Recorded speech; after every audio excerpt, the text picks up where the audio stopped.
This is a very, very special edition of the Lament configuration. I'm Greg Knox. And I am Ria Fend, resident body count girl, and today we have a very special guest with us.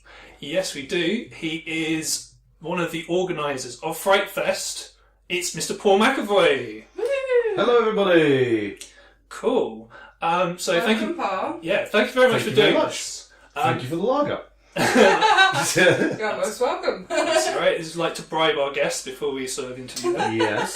I wanted to say, first of all, I've been going to Frightfest since 2009. Oh, wow. And so it's a great honour for me that you're doing this. So thank you very much. Really appreciate no problem. it. Thank you for inviting me. Cool. So for the benefit of our international audience, because I imagine most of the British audience know what Frightfest is, what is Frightfest? Frightfest is the UK's largest horror, science fiction, fantasy and thriller genre film festival. So we have our main gig at the end of August in London. So it's over 5 days in 2 cinemas. So we're running the Cineworld, which is the Empire, Leicester Square, and the Prince Charles. Gotta love the Prince Charles. Gotta love the Prince Charles, which is where Frightfest first started back in the year 2000. Yeah. So we're running 5 screens with around about 80 UK World European premiere features, around about 30 short films, probably 200 to 300 directors, actors, actresses, producers, you name it, coming in from around the world. It's a lot of fun. It's a brilliant community. That's our main gig. Then we do a smaller one, which is like a one-day festival in October, around about the Halloween time. Perfect. And then we do 2 or 3 days as part of the Glasgow Film Festival, beginning of March, late February. So that's the 3 gigs that we do. And also we do the label Frightfest Presents. So we also release a bunch of movies as well. So we put out stuff like The Love Witch and stuff like that. And we've got some new title announcements coming up later on. But obviously we're here to talk mainly about the main Frightfest event, which is coming up in, oh my God, it's like 5 weeks' time or something. Yeah, Help me! very exciting. Which is going to be hopefully great. It's like Christmas for horror fans, basically. That Yeah. and Halloween, we're looking forward to it. People do literally count down the days. I mean, so There's great. a sleepy queue, isn't there, which doesn't exist anymore. No, just logistically it can't, because people were queuing up for like a day or even 2 days That's on crazy. Leicester Square to get their tickets. And you're getting dangerous. But yeah, I mean, it was all really, really cool. But Leicester Square, I don't know if you've been there recently, but it's all changed. I mean, everything around the Leicester Square area is now kind of changed for the better or for the worse. I don't know. So what was your first year was 2009. What was the first movie that you saw? Sorry to throw it back on you. It's fine. Human Centipede. Human First Centipede. sequence. That's a brilliant Oh first my film. God. It was supposed to be Dead Snow, but I overslept. Dead Snow, also good. I love that film. It's like one of my favourite zombie films. But Human Centipede, I mean, Tom's... I've known Tom for years. I mean, and I went to a very first screening of the Human Centipede in London. There was me and 8 other people at the beginning of the screening because nobody knew what it was. It was like for buyers, you know what I mean? By the end of it, there was me and 1 other person in there who I think might have fallen asleep. I came out of the screening and I said to Ilona, Tom's producing sister, I said, we have to have this for Frightfest. I can't wait to show this at Frightfest. And of course we did the big premiere. They all came. Tom came. And then as a present back to us, he said, Paul, would you like to be Paul, Alan, Ian, Greg, my other 3 co-directors of Frightfest? Would you all like to be in the sequel? And Wow. and I said, yeah, that sounds like a great idea. Let's do it. And then 24 hours later, I thought, fucking hell, do I really want to be sticking my face up somebody's arse? And do I want somebody's face right up for days on end? We were supposed to be actually part of the big PED, right? So I politely called Tom back and said, look, love this idea, but... so we weren't in it, but if you look at the end credits, it's got Paul, Alan, Ian, so it's, you know, the characters were named after us as a thank you. And obviously Tom's just making the Onania Club, which isn't quite ready yet. I think he's still tinkering with it. Yeah, quite curious to see what that is. Well, I know a bit, I can't say I've been sworn to. It's going to come out soon. Sorry, anyway. So you mentioned you're the co-directors of Frightfest. So your responsibilities, how do you sort of split that? Well, the whole... this is the 19th year of the festival. Wow. So I come up with the idea on a holiday many years ago. And I got the other guys involved with it. So I came back with the seed of an idea when I was on holiday. And I knew Alan Jones, who used to run the Shock Around the Clock events, which I used to go to. And obviously he's a journalist for Starburst, Cine Fantastique, you name it, Shivers, blah, blah, blah, and Fangoria. So I knew he'd be the ideal person to be my programming partner. Ian Rattray, he used to work very closely with the Prince Charles, which, going back to the Prince Charles, that's where we had our first year, way back when. And then Greg Day, who looks after all of our PR, he became involved like the third or the fourth year in. Yeah. And he was one of Alan's closest friends because Greg, who does a brilliant job on the PR, he works with people like Darren Brown, you name it. At the time, he'd worked with Jodorowsky and Argento and Romero. So he was perfect to be the fourth member of this quadrilogy, or whatever you want to call it. Fantastic. Sounds like it works well. And how it works is, as I say, Greg does the PR, myself and Alan primarily program all the movies, so we select the lion's share of the films. And then Ian does all the technical stuff to, make sure the prints of the films are there and the website and all that kind of stuff. So fantastic. But then we've got Claire Dean, who is our festival manager. She keeps all of us under control. She is the cool as a cucumber, calm as ice, person that deals with like the 50 people that we have surrounding us. Because it's a massive team now. We couldn't do it on our own. Wow. And that's one of the main things we've learned over the 19 years is we used to try and do everything ourselves. Now we have to have those 50 people, from staff to help us to volunteers to Claire to whatever, to make this thing work, because it is bloody ginormous. Just think, if you're running one premiere tonight would be enough of a ball's ache for any one of us here. Yeah. Let alone running 5 premieres at the same time on any given day. Yeah. 5 different premieres going on, from red carpet to intros to Q&As to... It's enormous. I mean, it is a monster. We've created this monster. A fantastic monster. A fantastic monster. Yes, thank you. Yeah, I mean, do you, all 4 of you, get a say as to what films are chosen? I know you said that it's you and Alan that kind of we do it, but do you all have to agree? Is No. Okay, fair enough. No. Look, there are movies that we all absolutely agree on. Of course there are. If myself and Alan are really passionate about something, it will go in, even if we disagree. Sometimes we call upon Ian or Greg to kind of have a second opinion or second choice. But it's like us 3, we're sat in a room, and there would be a lot of movies that we all love. There's going to be a bunch that you love that Ria hates, and vice versa, and da-da. Sometimes when you program a film, it might be not to my specific taste, and yet there will be people out there that will dig that particular movie. Some people love zombies, some people love vampires, some people don't like zombies, some people don't like vampires, found footage, you name it, cannibals, everything. The range of genre is enormous. Rob Zombie, who I dig. I mean, we've shown all of the Rob Zombie movies pretty much ever since year 1. Rob was one of our favourite guests. He was amazing with the fans. We went out for dinner with him while House of 1,000 Corpses was on, and he said, "Look, Paul," and Sherry Moon, his wife, they were eating the meal. I said, "Look, there's going to be a lot of people want your autograph. Are you okay to do some autographs for people?" He said, "Paul, I'll be there as long as it takes. I want to meet everybody. I want to sign everything for people. I'm here for the fans." And no matter what you think to Rob Zombie's movies, and people do have differing opinions, he couldn't have been a nicer bloke, seriously. And I love some of his films more than others. But of course, that's the same as everybody's got personal tastes, Exactly. Huge That's fan myself. Everybody's right, everybody's wrong, everybody's wrong, everybody's right. Yeah. It's what makes the world go round. It's art. Has there ever been a film that you've been quite passionate about that hasn't made it in due to whatever reason?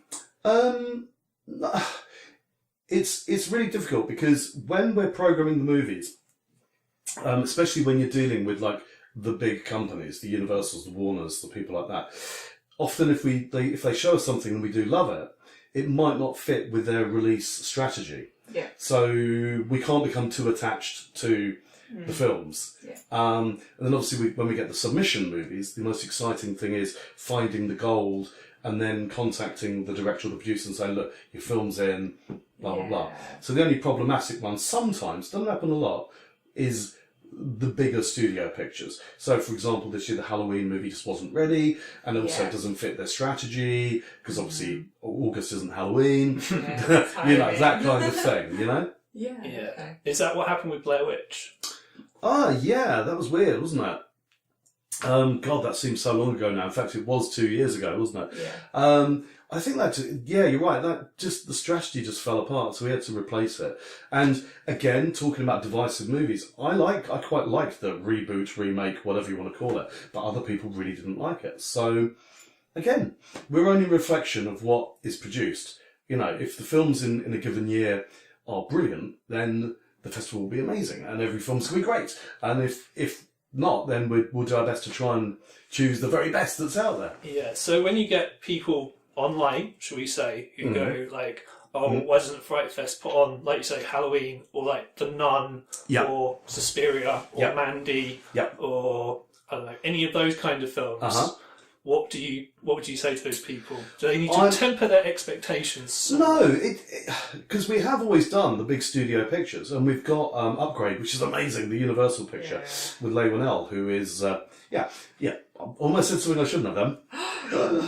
He might be attending Frightfest, but anyway. So it's much harder than the audience realise to get some of the bigger, like as in the big studio pictures. Because if you can imagine, if we were to show, let's just pull out a random movie.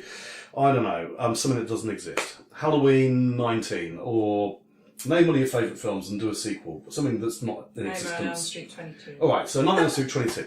So we want to show it, we're a festival, we know the fans are going to dig it. You're the fan of it. You're the cynic. You're the distributor. Okay. So we're up for showing your film that ain't going to come out until, let's say, December the 5th. So we show it on August the 25th, right? People dig it. People go online, they tweet about it, stuff like that. 75% will hopefully love it, maybe more. The 25% are what you're going to give a shit about, because if you get 25% worth of negativity from the very vocal fans or whatever online, oh, that new Elm Street, that was shit. That then fucks up your marketing campaign for the movie. You don't want the 25%. You want the 75% to be going, yeah, I loved it, but you're always going to get negativity. And I loved Mandy, but don't get me wrong, that's going to be a divisive movie. Oh yeah. The first half is a slow groove into drug stuff. Then it goes Cage Rage to the 11th degree. But if we were to have shown it, it would have been a divisive picture. And if the movie's not coming out until October, it only takes 30% of the audience to be negative on Twitter or Facebook. Oh yeah, that wasn't very good, was it? Then you're not going to be very happy as the distributor of it. Oh, yeah. Does that make sense? Yeah. I mean, that is being completely honest as well. Playing devil's advocate, though, Yes. you are showing a divisive movie. It's the last movie of the festival. We always, every year we showed every film as a divisive film. And yeah, CLIMAX, my God, it's brilliant. But you might disagree. You might say, oh no, that's rubbish. But I don't think nobody will say it's rubbish. But it's an incredibly intense. I can't wait to rewatch it on that huge screen. The sound and the picture in there is going to be absolutely mind-blowing. Amazing. But it will divide the audience. And that's a good thing. To be a bit punk, to be a bit rock and roll is always a good thing. It's the most boring films are the films that are just, yeah, that was okay. You know, I'd rather be yes or no. Yeah. Or actually, if you told me, right, I've just seen the worst film this year, it's terrible, I'd be like, oh, I really can't wait to see that. Whereas if you say, oh, I've seen it and it was okay, it was a bit bland, I'd be like, okay, I might catch it down the line. But the thing that's, if you hear something's terrible, you would definitely want to, I'll be bang up for that, you know what I mean? Yeah, or if it's amazing. Yeah, absolutely. What do you think the next trend will be in horror? Absolutely no idea, but because that is the golden question, and obviously we'd all be out making films and going with the next wave. All I can say is that the wave that we've noticed this year are two important trends which we're reflecting in the festival. Is the South American trend. Amazing stuff from South America, from Terrified, which we're showing, which is bloody terrifying, to Issa Lopez's Tigers Are Not Afraid, which is an absolute cast iron masterpiece, one of the best films we've ever shown. It blew the audience away. We did it in Glasgow, and tears, and it was just astonishing. So there's a significant amount from South America, which is the exciting new hotbed for for genre, which has taken over from France, taken over from Japan, all those little trends. And the other brilliant thing is the female genre directors this year. So we've always supported female directors. This year, we're opening with The Ranger, directed by Jen Wexler, and it's fantastic. It's the perfect 80s style, fast, furious, punky, slashy opener. Yeah. And then, of course, going back to Issa Lopez, and then we've got a movie called Brave from America. Honestly, the female contingent, the female directed stuff this year is astonishing. And that's just on the features. There's loads by female directors on the short side as well, short films. So that's the two trends. South America, females. And more power to the ladies. Yeah. Do you think it's still, the ratio is still mostly male directed? And it's of course it is, yeah. As it is in all genres. My God. I don't know what... That's a very, very difficult question, and that's not for me to answer. I've got no idea why there's not that many female-directed movies generally. Look at IMDb, there's hardly any, especially mainstream stuff. Hopefully it will change, and I've seen the change now in the genre perspective. So if you're female, if you're out there, make more films. Please make them good as well, because we're not just going if it's directed by a woman it's going to get preferential treatment. That is not the case, but it's have to be good ones. All right. It's an exciting time. That brings us to the lineup, actually, Greg. So what I thought we would do to discuss the lineup, because that's after all why you're here. Yes. What I thought we'd do is sort of split it between all 5 days. And I'll mention a film that I'm curious about. Rhea will mention a film that she's curious about. Okay. And you can mention one that we haven't brought up. Okay. That you think people should check out. Yeah. Okay. So fire away. Well, you've already mentioned The Ranger. So that would have been my choice. Okay. What I'll say, though, because you've kind of already talked about it, is do you think that, because I don't want people to take this the wrong way, obviously it is a big deal that it's a female-directed horror film and it's opening Frightfest. But in an ideal world, I think it would be great if people didn't make a big thing about it. Like, it should just be a normal thing. Absolutely. Yeah, it's just been directed by a person. Yeah, absolutely. Yeah. Hopefully we'll get to a position in life and in the world and in cinema and in everything where it wouldn't be a big issue to actually announce that sort of thing. But sadly we're not. So for us to announce the fact that it's a female-directed movie opening a prestigious festival is a big fucking deal. As it would be if Cannes were to actually have for example, the Cannes Festival, to do something, take a similar stance. So hopefully in the future that won't be the case. But at the moment, sadly, it is. And if it brings notice to the fact that we're supporting that, and if it encourages people, your listeners or whoever, to go out and bloody well make these things, then great. And then hopefully 5 years down the line, we won't be having this conversation where, should there be the divide between male and female? And exactly that, we don't choose any of the films or the opening film based on gender. It's about quality. Exactly, and I think it's encouraging really positive things. So it's great to announce it. Absolutely. Okay, Summer of '84. I'm super curious about. So that's you've got two '80s themed ones on that. In fact, '80s Night is the opening night. So I don't know if you've seen the tweets and stuff. The fans, we're encouraging people to come in '80s fancy dress, either or can wear whatever the hell you want. We're going to be playing, I think, '80s music and the thing. It's going to be a bloody fantastic night. I mean, properly fantastic. 80s and horror, two of my favourites. Yeah, so come with the big hair and anyway, wear whatever you want. Love Summer of '84. Obviously, we've always shown the RKSS bunch, the collective that make the movies. We showed their first short many, many, many years ago, which was called Total Fury at the Odeon West End. So we've always supported them. And then, of course, we did Turbo Kid, which blew the roof off the other year. This is a good riff. It's kind of, very 80s inspired and kind of a bit like Stranger Things, which I've not seen. I've only seen one episode of Stranger Things. Yeah. But I really liked it. It's the perfect 9 o'clock. So you got, it's great. Recently binge watched all of Stranger Things and it is awesome. So. But the one you haven't mentioned, the only one you haven't mentioned, although we've got another couple screening on the opening night. I think we've got Bad Samaritan, which is the David Tennant picture. Yeah. And there's one which we're not announcing until next week, so I can't really say what it is. Nice. But probably one of my favourite films of the weekend, which is totally under the radar at the moment because nobody's seen it, is a movie called Mega Time Squad from New Zealand.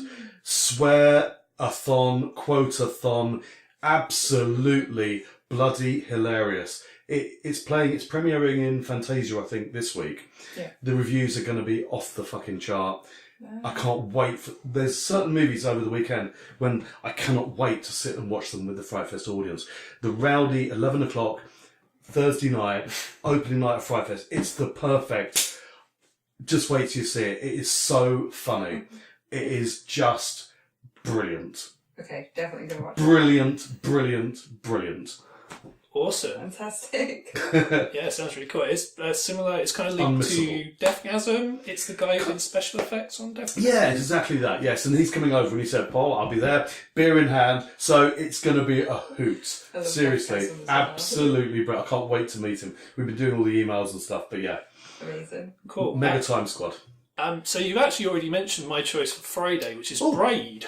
Okay, yep. Yes, another female-directed film at Frightfest. Yes. I like the look of this one because I like weird shit. You like weird shit? Okay, that's good. So yeah, I mean, I've read reviews of this, and it is quite a divisive film, as you would expect. What can you tell the listeners about Braid? Beautiful to look at. I saw it in a very early kind of cut, and I haven't seen the finished version yet. So even the version that I saw on my home screen without the full colour grade, without the full sound mix, was astonishing. And this is a first-time filmmaker. I can't wait to see it on the big screen there. I don't want to say too much about it. It's an interesting one. Again, I don't think everybody's going to love it. As you say, it's semi-divisive.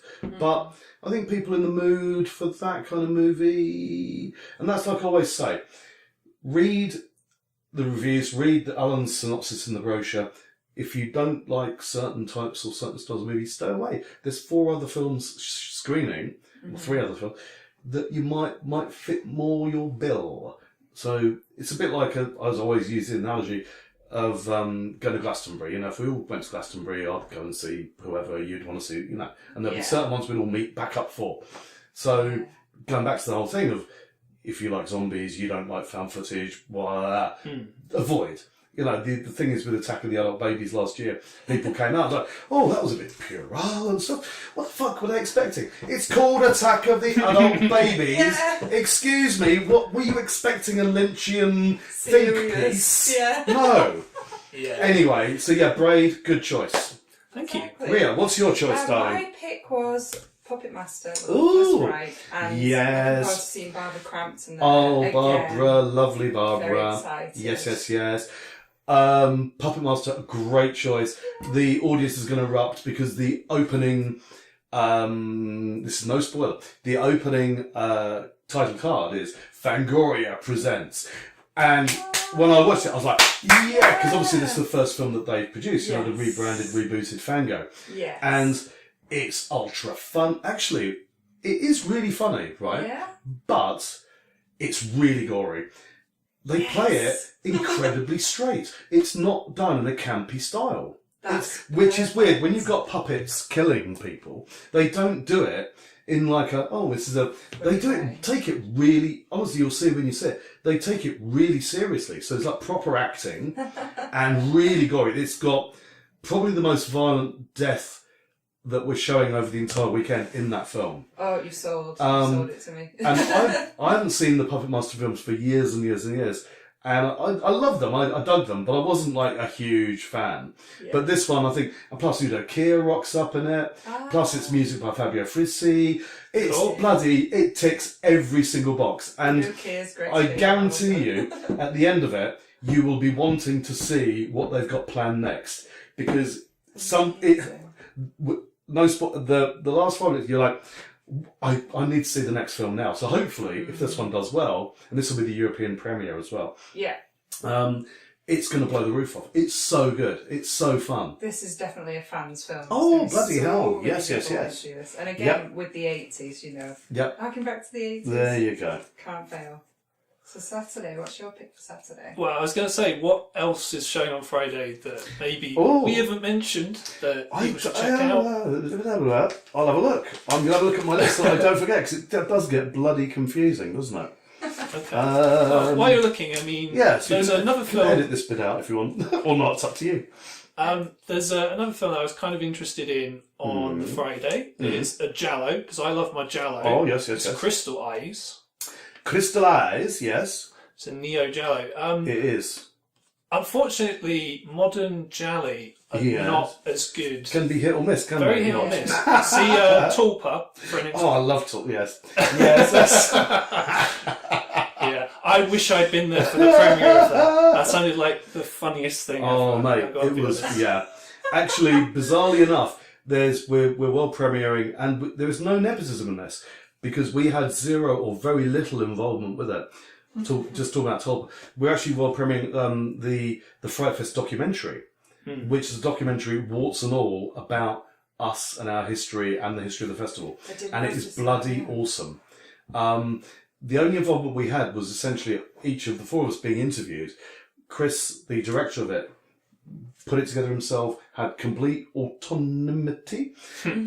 So it's got some, there's a whole segment about Tulpa. Oh, wow. I'll not reveal, but oh my God, there's some brilliant stuff in it. And as I say, and we initially said to Chris, look, we don't want to be seen as nepotistic, just showing a film about Frightfest in Frightfest. But he was like, "No, Paul, and we really want to show it here." So that's gonna be a lot of fun. That documentary, oh my God, it will open your eyes to the world of Tulpa and much, much more. Oh, right. I didn't see that one. What else? I was looking at my list. Oh my God, well, I'm not involved with it, but the Friday night is going to be incredibly special because of the launch of the Fab Press book about the Scala cinema. It's the big Scala night at the Prince Charles. So off of 35mm, we're running The Great Rock and Roll Swindle, the Sex Pistols picture, and Blue Sunshine, which Robert Smith's The Glove, named their album after. Jane Giles, the original programmer from the Prince Charles, and from the Scala, and the author of the big book that's coming out.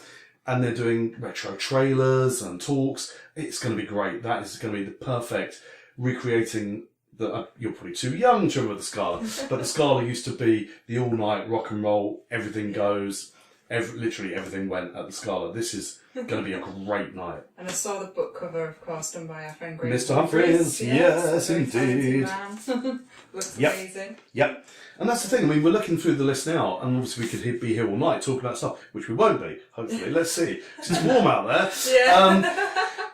But there is, I'm sure I've forgotten loads of the stuff that's also great. So I'd just say to you listeners, just check out the programme, see what you fancy. There's so much more that we're not going to cover, because otherwise we'll be here for 5 hours. Yeah, I mean, this and is we'll just a lose little our voices teaser. and our mind. Yeah, this is just a little teaser. Yep. Okay. Saturday. Yes, Saturday. So my choice for Saturday is What Keeps You Alive. Okay. Now, I say this not as a fan of the Vicious Brothers. Okay. Grave Encounters is alright. Yep. Grave Encounters 2 isn't. I haven't even seen Grave Encounters 2, so I'm with you. Yes, okay, all right. And the last film that played last year, the zombie film. Oh, yes, It Stains the Sands Red. Yes, wasn't really a fan of that one either. Which played really, really well. We played that in Glasgow and in August, and I totally dig it. You're totally right. Wrong, right, everybody's right. But this one, it played really well. It's really strong, really, really strong movie. And it's not the Vicious Brothers. It's just one of them. Isn't it? So they're not that vicious anymore, and they're not brothers anymore. Half as vicious. Just one. The slightly. No, I think you'll really dig that one. Yeah, it's totally. Which is one of the good things about them as a director. At least it's different. It's totally different to It Stains, etc., etc. So yeah. Okay. And what's your pick? I was drawn to Heretics with a K. Oh, okay. Heretics with a K, the new Paul Hyatt picture. Yeah. Yes, that's a good choice. Yeah, it looks very interesting. Is it as you would expect, do you think? It is. Again, we saw an early cut and he's just been... That's the thing. When we see a lot of this stuff, sometimes it could be... Not with Heretics, we saw it about 4 weeks ago.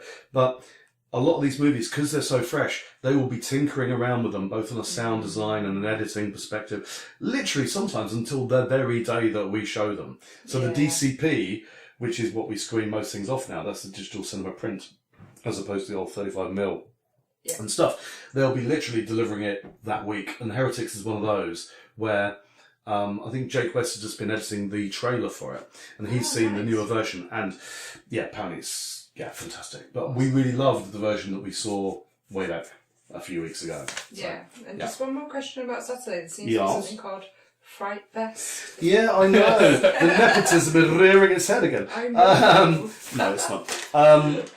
So Frightfest is... It's a weird one. We were in Cannes. We were at the market in Cannes, the Cannes Festival, and a couple of friendly UK distributors were texting and emailing us and said, "Do you realise there's a film called Frightfest?" And we're like, "What, really? Okay, fine." And the poster art was really cool. We went into the sales booth and we asked to look at the trailer. They showed us the trailer, and the trailer was great. And Fanny. And then we saw the feature and we thought, yeah, it's perfect. I mean, we're going to try and do some sort of a drinking game where, it's so warm in here, we're just fanning each other. Thanks. There's going to be a drinking game that every time the word Frightfest, and it's playing like really fucking late at night. So it starts at 11:30. So, and you can imagine after a day of films, you can imagine what some of the audience state's going to be, both physically and mentally. It's going to be like a shot, a drinking game. Every time they mention Frightfest, you're like, yeah. So it's that kind of, it's a bit like the old baby thing, where if you don't fancy a late night splattery gore thing, go and see something else. In fact, go to because it's the Duke Mitchell film club night at the Prince Charles, which is run at the same time as Frightfest, which I don't know if you've ever been to one of those before, but holy shit, that's a lot of fun. So what we essentially do at that is, and last year we had it at the upstairs at the Prince Charles, so we were turning away because they had the ceiling was going to crash if we put any more people, so it was like a health and safety thing. So what Evrim and Alex, who run the Duke Mitchell Club, is they contact a lot of our film guests and ask them for something either exclusive or something people haven't seen, or their favourite, most bizarre music video or trailer or whatever. So it is essentially a film party, and each person that goes up, and we'll have some of the major film guests of the weekend taking part.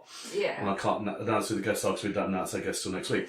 But then doing a shot, introducing, this is the trailer for, I think I did one the other year for a movie called The Apple, which if you haven't seen The Apple, you have to go and check it out. Find that DVD. It's an 80s canon movie, disco. It is horrendous. I love canon. Horrendous, but amazing. So I went up and introduced the trailer for The Apple. The audience they lost it. I mean, and everyone's like, fuck, what have we just seen? And it's that kind of a night where anything goes on the screen. Random stuff you've never seen. Oh my god! So the Duke Mitchell Club night, film club night, it's going to be a blast, unmissable. Okay. Or if you just fancy a splatter movie, go and see Frightfest and have a couple of shots. Cool. Depends what you're in the mood for. You know what I mean? Yeah. Right, so in terms of Sunday, the film I thought I would ask you about is Await Further Instructions. Oh, okay. The Prince Charles. Yeah, so I've noticed over the last couple of years there has been a tendency for there to be more technologically themed or science fiction-y sort of films at Frightfest, and I guess this kind of is another one of those. Yeah, absolutely. Yes. I really like it. I mean, we showed Johnny's first feature many years ago. Its title slips my mind, unless you can remind me what it is. Johnny Kevorkian. What was it? The one in the council estate in London. Did you ever see that one?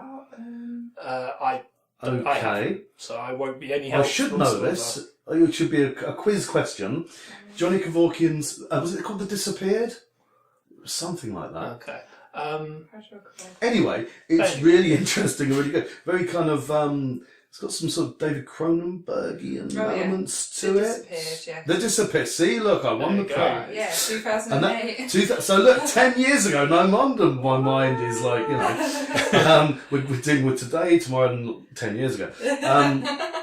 No, this is a really interesting plot, and there's a lot of background to it as well. There's the kind of the Brexit divide stuff comes into it in a political sense, but not overtly, not ham-fistedly. And it takes some interesting developments. Yes, I'm being vague, but it's a really strong, and Johnny's a good guy, and it's a strong movie. Cool. Excellent. What's your choice, Rick? Well, I mean, we already mentioned Tigers Are Not Afraid, so we Masterpiece! It's going to be amazing. Yes. And based solely on the title, I wanted to ask about the man who killed Hitler and then the Bigfoot. Oh, okay.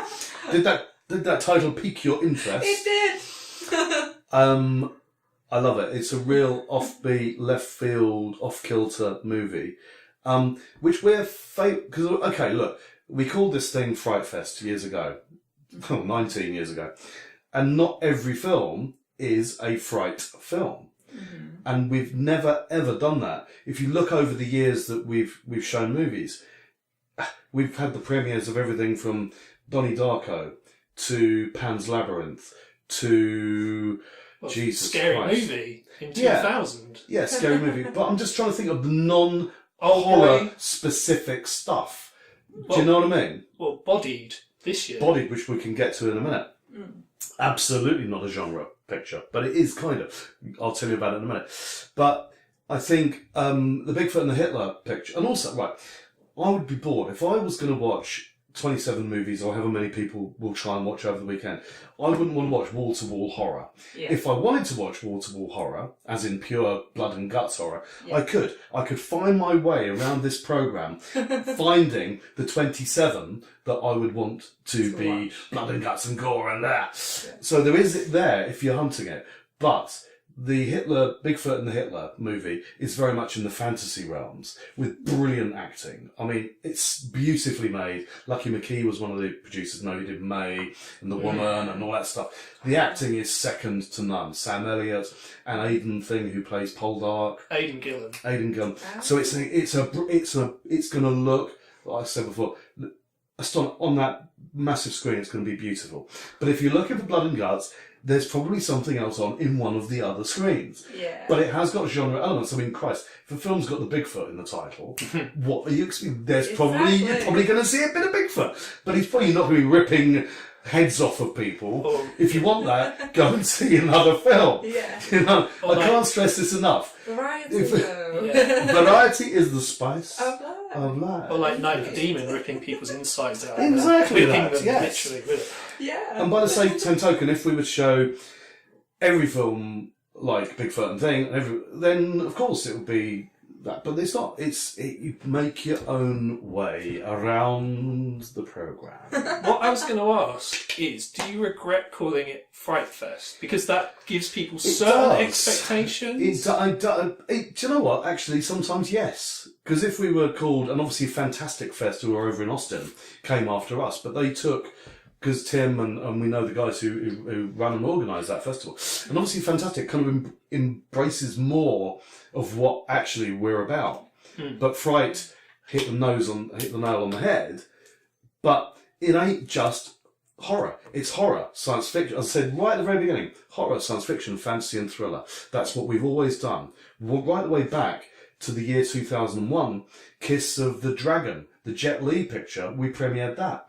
That wasn't a horror film. It's an action, chop-socky, cool movie. Yeah. And so we've always steered away from pure horror. Yeah. But we're showing enough pure horror, and especially now, unlike back in the Prince Charles days, unlike way back even in the early days of the previous empire, we were kind of force-feeding people with our programming.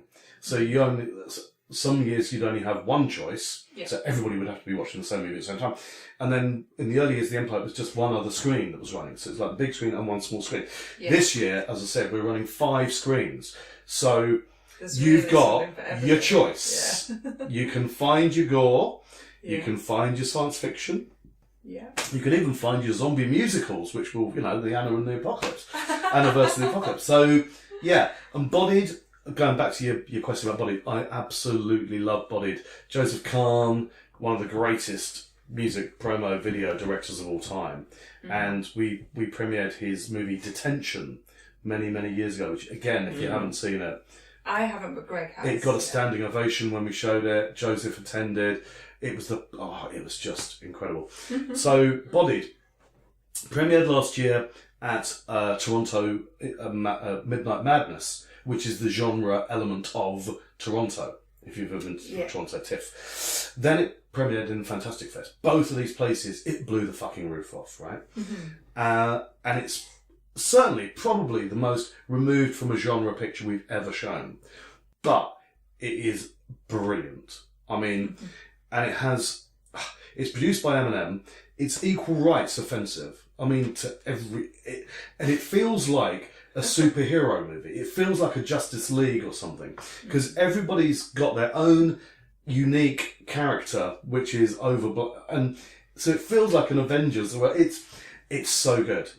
But if you're after horror, go and see something else. Because Bodied is not a horror film. It is a genre film because it's played at Fantastic Fest and Midnight Madness and Frightfest. But don't go expecting blood and guts.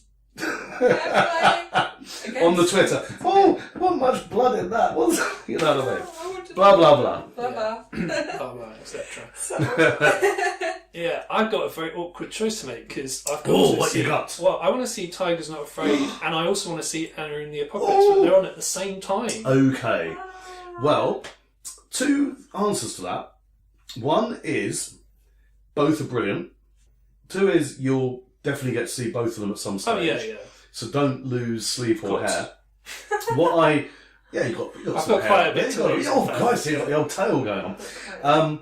So I often say, when people ask me, Paul, what do you recommend? And I actually say, if you've read the synopsis, read the trailer, fine, you still can't make your mind up, because both of those choices are really good. You won't make a bad choice with either of those movies. I think it depends upon what you fancy on the day. If you fancy a KFC, I wouldn't, recommend you use it. Or if you fancy McDonald's, if you fancy a big sandwich from Tesco's. Look, if you're in the mood for a comedy, a zombie musical set in Scotland with great performances and great cast, go with Anna and the Apocalypse. If you fancy a heartbreaking, scary, brilliant slice of South American life with a massive genre twist, like a Pan's Labyrinth-esque film on a Sunday night, then go with Tigers Are Not Afraid.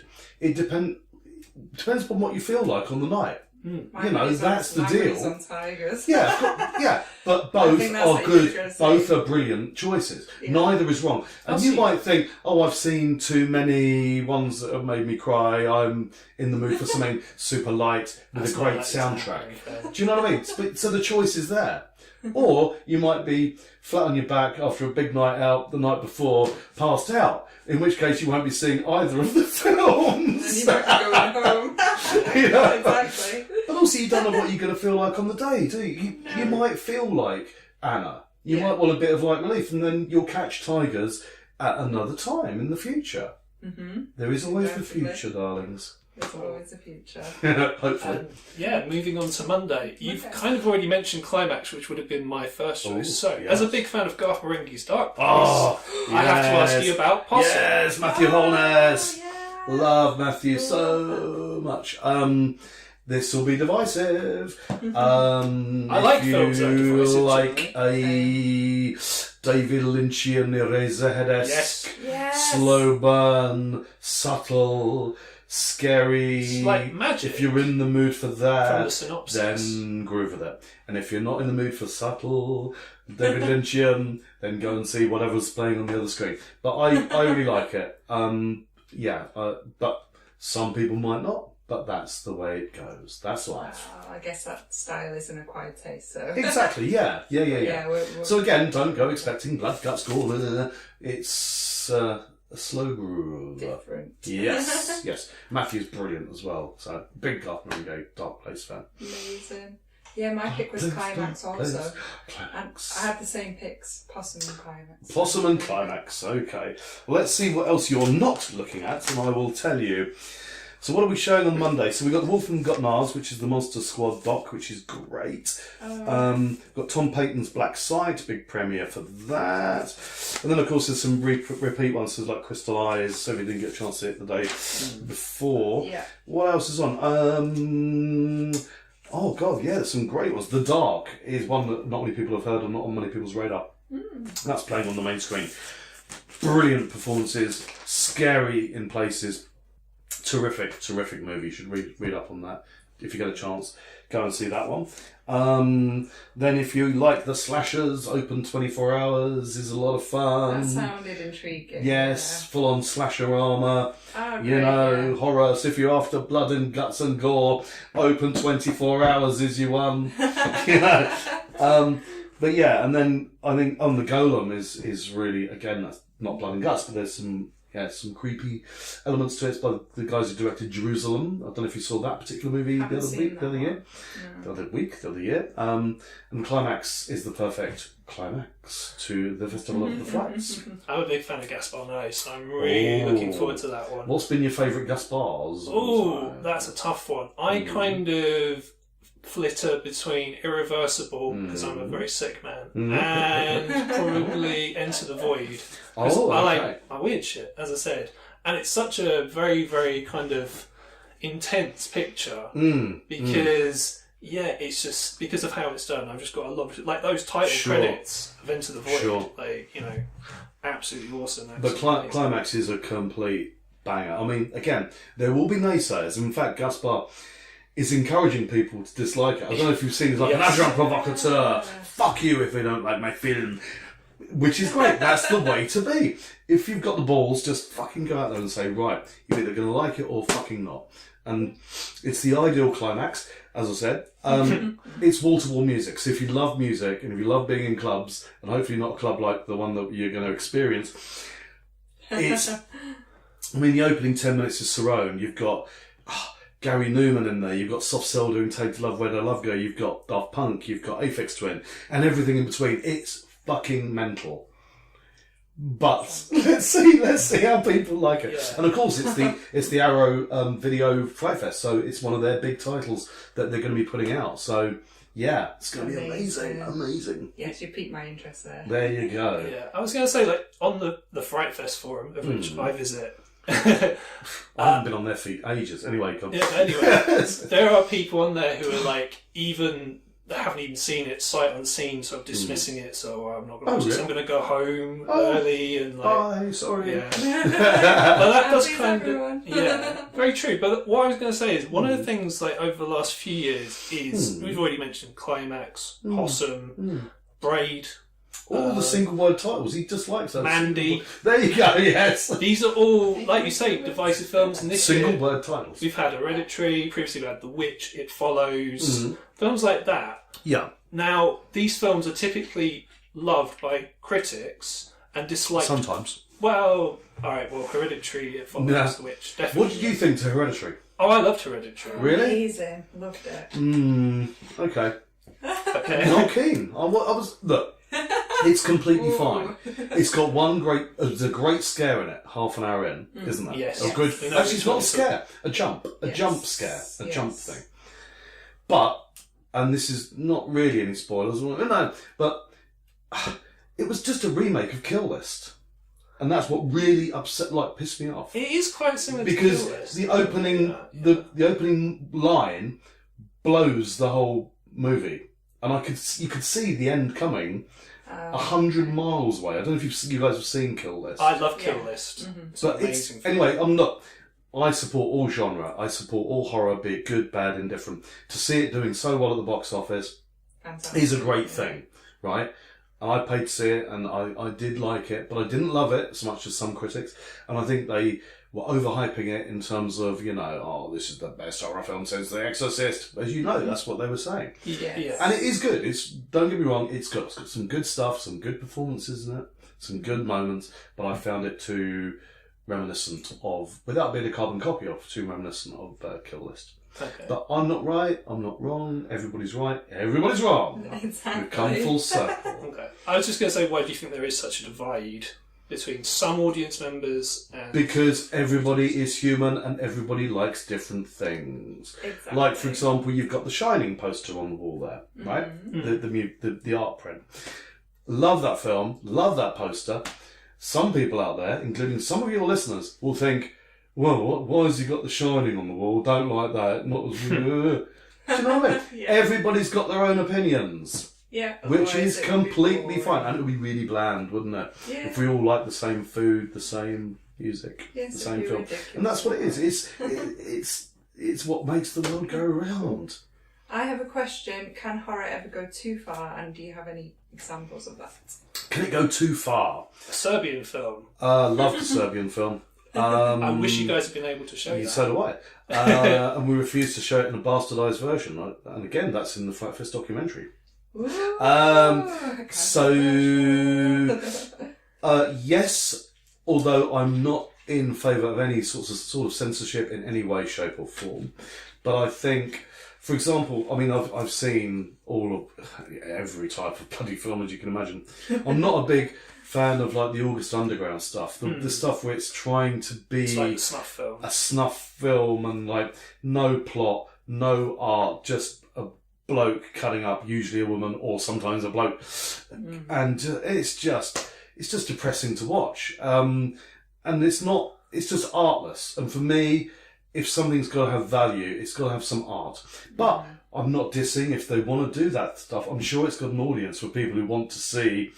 And some of it's shittily and shoddily done, isn't it? Deliberately, yeah. So that's for me, my personal, I'm not keen on that. And of course, although it is a masterpiece, Cannibal Holocaust and the Cannibal Pictures, I'm not keen on the animal violence in those. I never have been. I don't really need to see it. Then again, I'm not that keen on real life human violence. I mean, a lot of people stop or stare at car accidents or bike. I don't want to see real blood. I hate needles. I hate if you cut yourself. I just don't. I love seeing fake blood. Yeah. I love seeing special effects. It can be as realistic as they can make it, but I don't want to see blood in real life ever. So the Mondo stuff, although I've seen, as we probably all have, the Mondo, although a lot of that is of course fakerama, a lot of it's completely fake, but that's kind of too far, I guess. Not the Face of Death, but the real life stuff doesn't appeal to me. When people say, "Oh, have you seen the beheading video?" No, really don't want to see that at all. Real life, somebody getting their head chopped doesn't appeal to me in any way, shape or form. Yeah. Same as the animal cruelty. So that, I think, would be and anything in the realms of the fantastique is fair game. In the answer to the Serbian film thing, it was incredibly realistically done, but it was all fake. The themes were abhorrent. I mean, totally abhorrent. But and obviously I'd met and have met the directors and the producers and the writers of that picture. They had a political stance with that film. It has undertones that are beyond exploitation, whereas drawing the parallel to the August Underground people, there is no art. There is no politics behind that. It's just shock and exploitation for exploitation's sake. Serbian film was not. It was a political potato. It was far beyond just showing, and I'm not going to repeat because obviously your audience would probably know roughly, even if people haven't seen it, what goes on in that film. But it was a heartbreaking film as well, about fatherhood and about the nation that they were living. And we can't even begin to think about what it would be like growing up in Serbia, as that director and the producer did, where some of the stuff that's portrayed on screen which was reflecting their real life. Do you know what I mean? And that's it. Whereas the August Underground, I'm not singling out the August Underground poor guys, because they do what they do, right? But their life has been okay. They might have had hardships, whatever, but they're not coming at it from that angle, that perspective. So film is art, is what you're saying. Yeah. I mean, Serbian film comes from like the torture porn thing, so that's Martyrs, which I really like, and masterpiece. you really like as well. And of course, we've got Pascal Legier's new one, Instant in the Ghost Land, another Arrow video release. Good. Fantastic. have you got one final fun question? Well, yes, far away. Yeah, so I thought, like, just to end this on a bit of a fun note, I had a question for you. Right? Of the... Yeah, we did get really dark and deep, didn't we? Bloody hell, we went into animals, and anyway, well, not in that way. Anyway, yes. So, out of yourself, Alan Jones, Greg Day and Ian Rattray, yes. if you were all in a horror film, which one of you would be the lone survivor and why? I would probably be the first one to die. So I think the survivor would probably be probably Alan, because he's seen so many films. He knows every survivor. and he can be brutal. He can be brutal. Alan, vicious with his tongue and with with everything. So I think Alan would probably be the final survivor. Fair play, Alan. Yeah, some good things about you. Awesome. And also, it's Friday the 13th as we're recording this. What is your favourite Friday the 13th film? Oh, gold. Probably it has to be the first one, which I saw in the cinema. I think I snuck in when I was underage. Scared the fuck out of me. The last, there's so much great stuff in there. The music, the all that stuff. The last scare, the jump scare, banger. Absolute banger. So I like a lot of the other ones as well, but the first one, special place in the heart. Yeah. It's just great, isn't it? I'm with you on that. Just great. Awesome. Especially on the big screen for the first time. Yes. That's the thing. Yeah. You never get your first time back, do you? No. This is very true. Sadly enough. And on that note, Mr. Paul McEVoy, would you very kindly plug your shit? Excuse me? All the plugs for where the listeners can find everything. Oh, fuck. I wonder what you meant then. Bloody hell. I wonder what I meant. That's my shit. Well, yes, if you've got one. Right, or Alan Partridge. Look, you can go onto the website www.frightfest.co.uk, or you can follow us on the Twitter at Frightfest, which is fucking hard to remember, isn't it? And then me, I guess, if you want to, at Paul McEVoy. And just try and look. Even if you can't afford or can't make it to the whole thing, just try and come down and dip your toe into the water, because it's such a friendly environment. And look, we've been talking about the films for, what seems like minutes, for a long time. But the films are massively important, but it's really about the community. And we have to show good films. And some are going to be divisive. There's going to be some that you've mentioned today that you're not going to like, and vice versa. And ones that will surprise you, okay? But it's all about talking to people and being at the pub and having food and being with like-minded people. A lot of people are coming this year for the first time on their own, and through Twitter and stuff, they're going to meet up with people that they never... It's just the community thing. So many films have been made out of friendships bonded at Frightfest that you wouldn't believe. So many connections, so many things. Just either come for a day, or just even for half a day, or one film. Then you'll be addicted, and it's such a brilliant community and such a great event. It's way beyond the films. It's way beyond the guests. It's way beyond us. It's just amazing. Something else. Yeah. Beautiful. So tickets are on sale. So if you go to the website, you can buy day passes. There's a few weekend passes left. There's a few day passes left for most of the days. I think Saturday's sold out. I think Sunday's on the way out.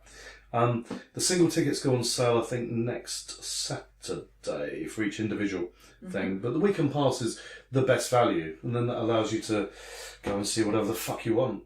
Yeah, exactly. Room as you please. Exactement.